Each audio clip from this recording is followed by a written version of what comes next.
السلام علیکم ورحمۃ اللہ وبرکاتہ۔ آج میں ان بہنوں سے مخاطب ہوں جن پر جنت کی بشارت ہے۔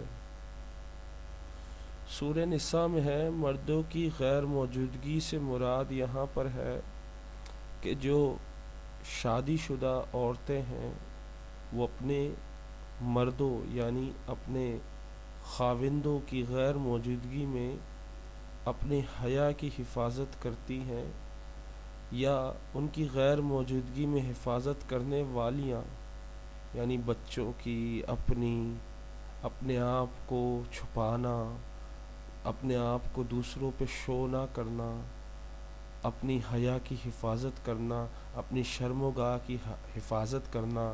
نبی کریم صلی اللہ علیہ وسلم کا ارشاد ہے، عورت جب پانچوں وقت کی نماز پڑھے، اپنی آبرو کی حفاظت کرے، اپنے شوہر کی فرمانبردار رہے، تو وہ جنت میں جس دروازے سے چاہے داخل ہو جائے۔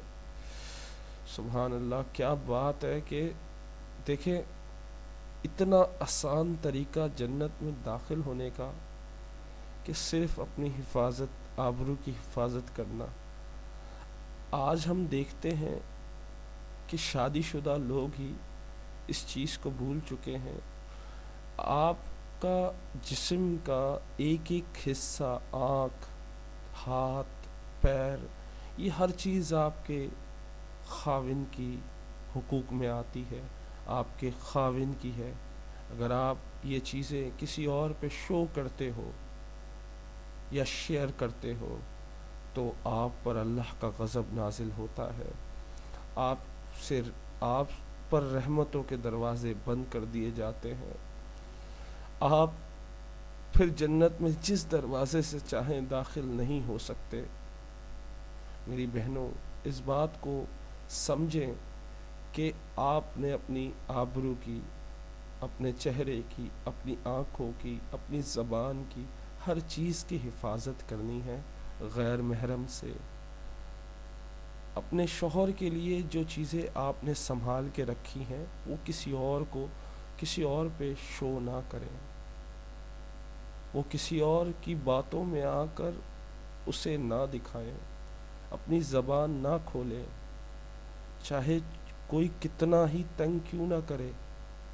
میں آپ کو ایک بات بتاتا ہوں کہ ہم میں ایک ویکنس ہے کہ ہم جو مرد حضرات ہیں وہ متاثر اپنی بیگم کو کبھی نہیں کر پاتے، اور جو متاثر ہو جاتی ہیں وہ دوسروں کی بیگمز ہوتی ہیں، دوسروں کی بیویاں ہوتی ہیں۔ تو میں ان سے کہنا چاہوں گا، متاثر نہ ہو۔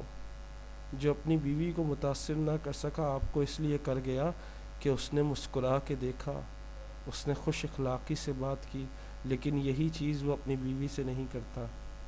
جب گھر میں داخل ہوتا ہے تو مسکراتا نہیں ہے، تو مگر آپ تو مسکرا سکتی ہیں۔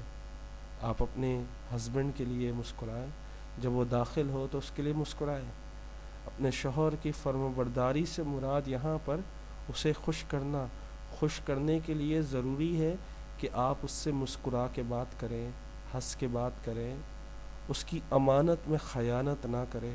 اس سے زیادہ اور لفظوں میں آپ کو بیان نہیں کر سکتا، کیونکہ آج جو ہمارا معاشرہ، آج جو ہمارے لوگوں میں نفس نفسی کا عالم ہو گیا ہے، گناہوں کے دلدل میں جو ہم پھنس چکے ہیں، جس میں ہر ایک شادی شدہ جوڑے کا کسی اور سے چکر ہے، ایسے ماحول میں اپنے آپ کو بچانا بہت بڑی بات ہے۔ اپنے آپ کو بچائے رکھیں، کیونکہ اللہ کو راضی کرنا ہے تو اپنے آپ کو بچائیں۔ صرف عورتیں ہی نہیں، مرد سے بھی، کہ مرد بھی اپنے آپ کو اس گناہ سے بچائیں، کیونکہ اگر آپ نے ایک موقع دیا تو شیطان آپ پہ حاوی ہو جائے گا۔ تو موقع نہ دیں شیطان کو کہ وہ آپ پر حملہ کر سکے۔ میں امید کرتا ہوں کہ آپ لوگ اپنے آبرو کی حفاظت کریں گے، اپنی امانت میں خیانت نہیں کریں گی، پھر دیکھیں جنت میں جس دروازے سے چاہیں آپ داخل ہو جائیں گے۔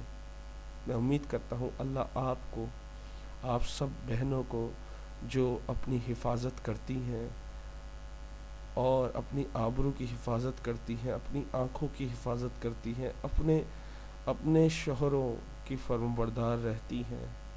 اللہ آپ کی زندگیوں میں آسانیاں پیدا کرے، کیونکہ مشکلات ہر زندگی میں ہر ایک میں ہوتی ہے، ہر گھر میں مسئلے مسائل ہوتے ہیں۔ اللہ آپ لوگوں کے مسئلے مسائل حل فرمائے، اللہ آپ کی پریشانیاں دور فرمائے، اللہ آپ لوگوں کے دکھ درد دور فرمائے، اور اللہ آپ کو وہ موقع دے کہ آپ جس دروازے سے، جنت کے جس دروازے سے داخل ہونا چاہیں داخل ہو جائیں۔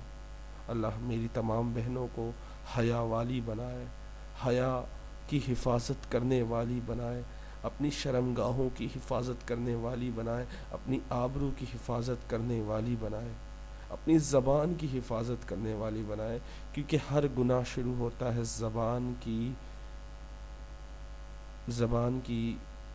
زبان سے، کیونکہ زبان ہی ایک ایسی چیز ہے جو آپ کو سامنے والے کے نظر میں گرا دیتی ہے، وہ یہ سوچنے پہ مجبور ہو جاتا ہے کہ آپ کتنی دیر میں اس سے متاثر ہونے والی ہے۔ تو پلیز اپنے آپ کو دوسروں پر شو نہ کریں۔ امید کرتا ہوں آپ کو یہ ویڈیو پسند آئے ہوگی۔ اپنی تمام بہنوں سے ریکویسٹ کرتا ہوں کہ یہ ویڈیو تمام بہنوں کو شیئر کریں، تاکہ وہ اپنی آبرو کی حفاظت کریں اور جنت میں جس دروازے سے چاہیں داخل ہو جائے۔ السلام علیکم۔